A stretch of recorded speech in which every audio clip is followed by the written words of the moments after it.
Bonjour à tous et à toutes, j'espère que vous allez bien. Bienvenue sur ma chaîne Popo Couture pour les débutants. Je m'appelle Paulette Saint-Félix, je suis très contente de vous retrouver aujourd'hui pour une nouvelle vidéo. Et en même temps, je profite pour saluer tous mes abonnés. Merci pour vos likes, merci pour vos encouragements, merci pour vos commentaires. Et aussi, je profite pour souhaiter la bienvenue à tous ceux qui nous rejoignent dans la famille. Faites comme chez vous, sentez-vous libre et je salue tout le monde qui me regarde, qui me suit partout et ailleurs. Alors, dans ma vidéo d'aujourd'hui, qu'est-ce que je vais faire? Comme je vous ai promis dans ma vidéo précédente, nous allons faire un résumé sur les patrons de base. Et en même temps, je vais faire un récapitulatif sur la prise des mesures d'abord.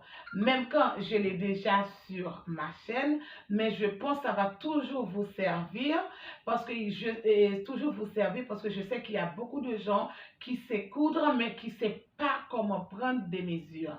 Alors, je vais passer là-dessus. Je vais vous faire une petite vidéo pour vous rafraîchir la mémoire parce que nous devrions avancer dans la couture parce que c'était promis. Alors, je vous dis à tout de suite pour la démonstration.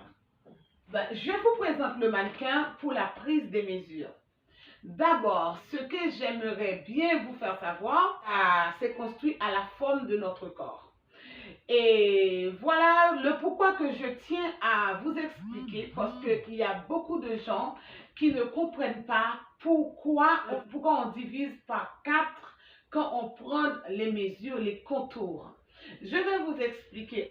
Alors, pour commencer, je veux vraiment vous donner quelques petites techniques, quelques explications. Pour aller plus simple, le corps, on a la partie ici, c'est tout le corps. En premier lieu, je divise le corps en deux. Ici, ok? Je divise le corps en deux. On a la partie du devant et la partie du dos. Le pourquoi qu'on divise en deux, la partie du devant et la partie du dos, parce que le devant et le dos n'ont pas les mêmes formes. Parce que vous pouvez voir, le dos, il est plat, ok? On peut dire plat par rapport au devant que nous, on a des seins. Vous voyez ce que je veux dire? On a des seins qui est un petit peu, la forme n'est pas pareille. Alors, quand on va couper un patron, on va couper le patron du dos séparément et le patron du devant séparément. Pourvu que quand on va couper un tissu, on met toujours le tissu en deux, on plie le tissu en deux, du coup, on n'a pas besoin de mi-patron. On prend pour le devant, on coupe devant en deux, on prend la moitié du devant. Ça veut dire que quand on prend la moitié du devant, pourvu que dans tout le corps, c'est pour ça qu'on appelle un quart. Ça veut dire déjà, j'ai pris la moitié du devant. Ici, c'est un côté, ici, c'est un côté, ici, c'est un côté, ici, c'est un côté. Du coup, c'est pour ça on a dit le quart. Ça veut dire qu'on divise le corps 4 parties. Voilà. Je pense que jusqu'ici, ça va. Alors, moi, ce que j'aimerais bien vous dire encore, c'est que vous devriez savoir, quand on vous parle de contours dans le corps humain, surtout dans le langage couture, contour, on parle de contour de buste, ok? On parle de contour de taille, on parle aussi de contour de hanche. Voilà, on parle de contour de cuisse aussi. Voilà, on parle de contour de cuisse.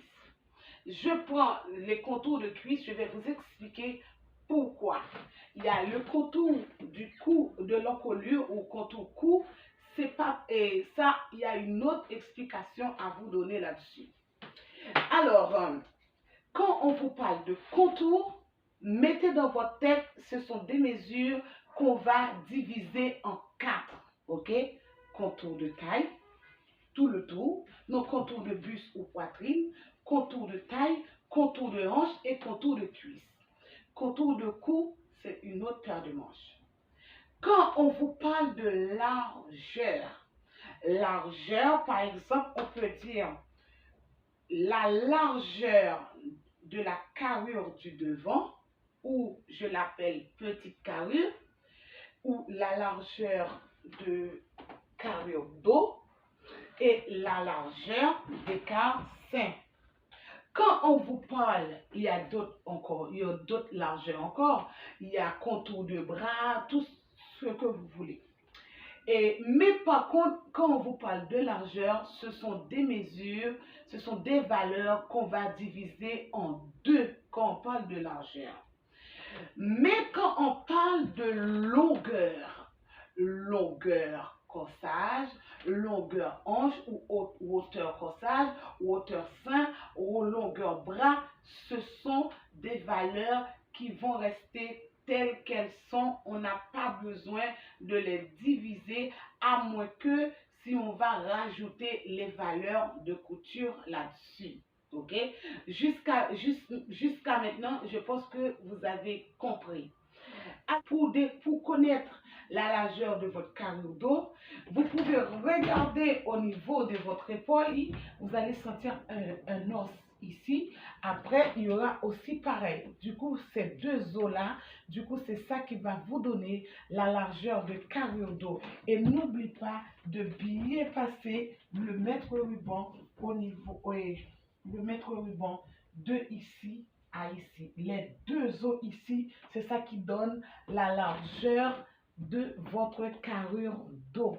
Je prends mon mètre-ruban, je pose ici et ici. Voilà. Ok? Ça arrive ici, ça c'est la largeur de carrure dos.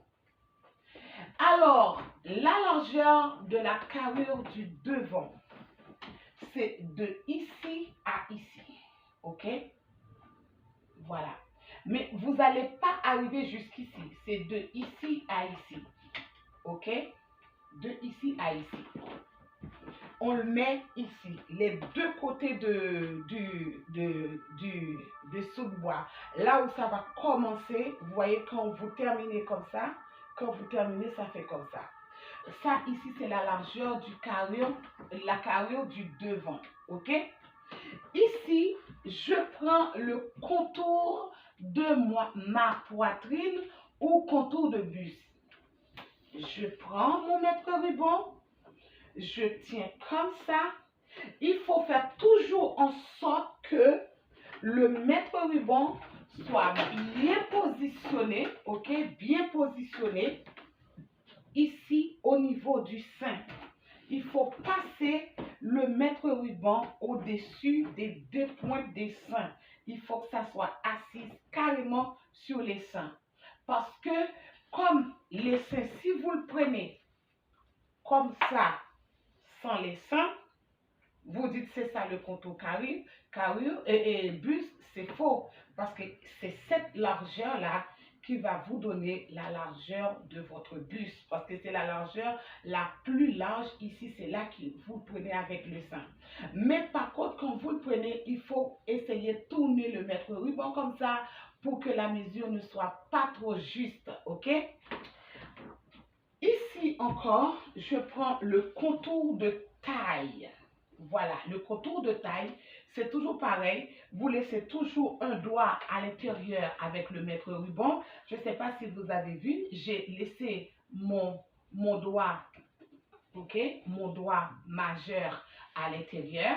Après, je tourne le mètre-ruban comme ça. Ici, c'est la taille. La taille, c'est l'endroit où c'est plus fine dans le corps, au niveau ici.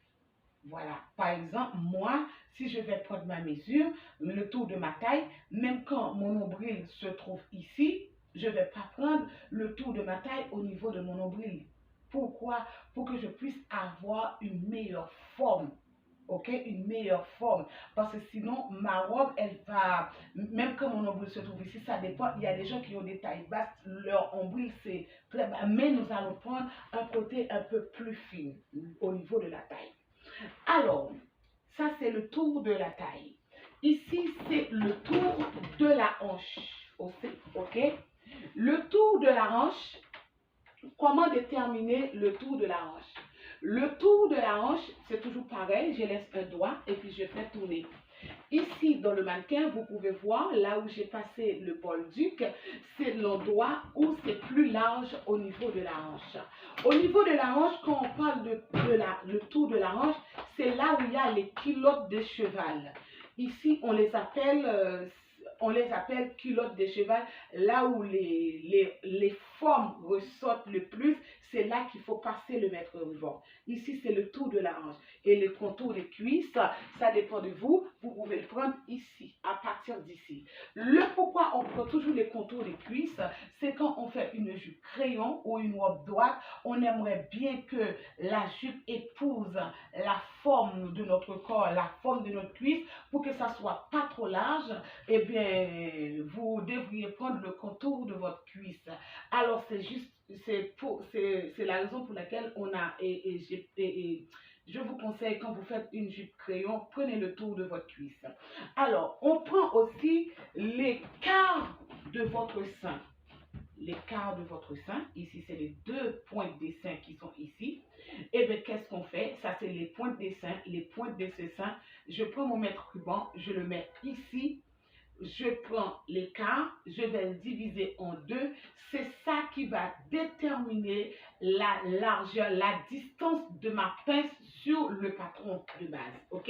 C'est à partir de mon écart sein, c'est ça qui va déterminer la distance de mes pinces. Parce que les pinces doivent avoir un endroit pour se positionner. Du coup, il va falloir prendre la largeur de votre sein pour que vous puissiez avoir la largeur pour que vous puissiez avoir le placement de votre pince. Je pense que vous avez bien compris. Et en plus aussi, vous parlez de longueur d'épaule. Ça commence à partir de là, ok, jusqu'à l'os qui est ici.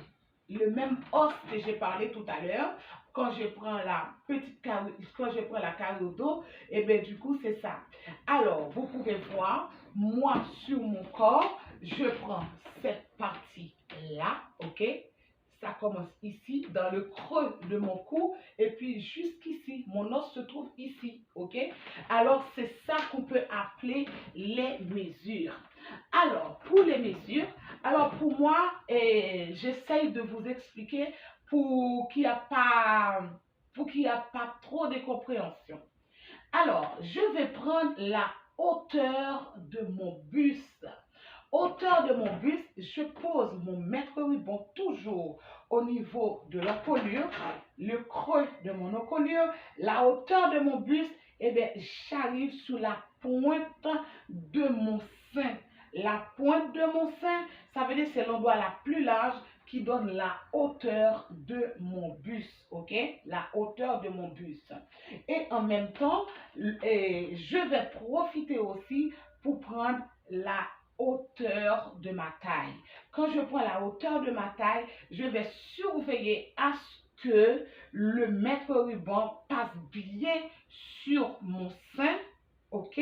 Parce que si je le prends comme ça, c'est l'endroit qui est plat, j'ai laissé la valeur du sein qui est ressortie, du coup, la hauteur, c'est faux. Par exemple, si je le prends à côté comme ça, du coup, je vais perdre même 5 cm par ici parce que j'ai laissé les petits bosses qui est ici, les bosses du sein. C'est pour ça qu'il faut toujours passer le mètre ruban sur le sein, arriver jusqu'au niveau du point de la taille, au niveau de la taille. Et puis, ça, c'est la hauteur du corsage, ok? Ça, la hauteur corsage, c'est la hauteur de taille, ok?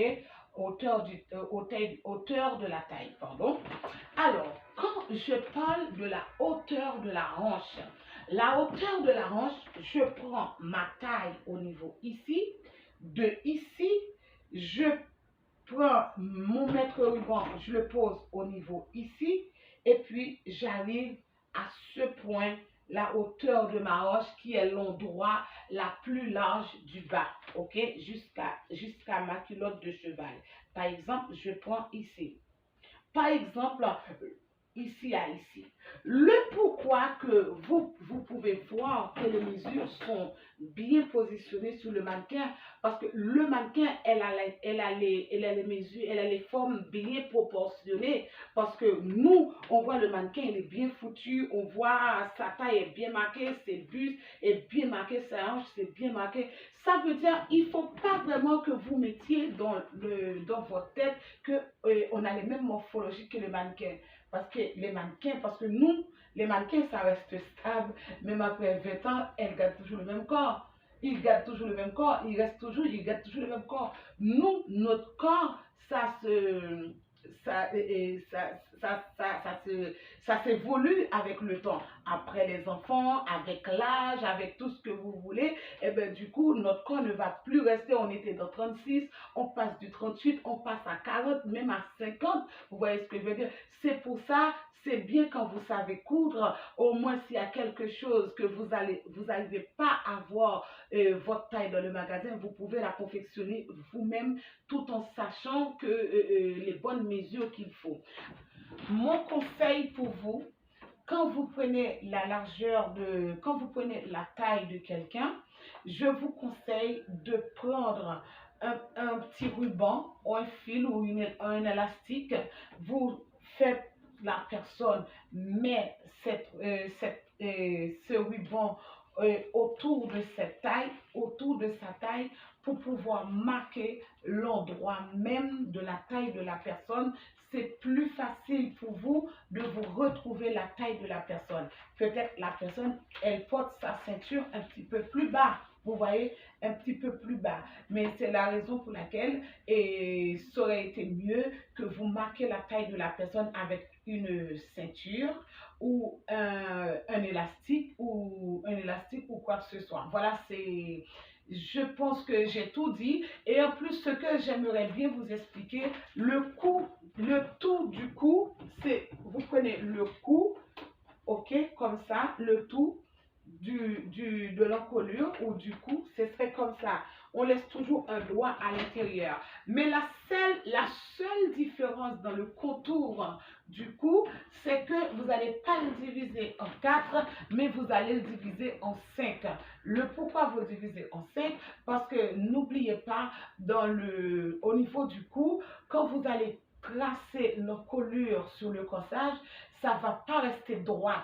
Du coup, il y a la profondeur de l'encolure et que la mesure va repartir dans les profondeurs de l'encolure.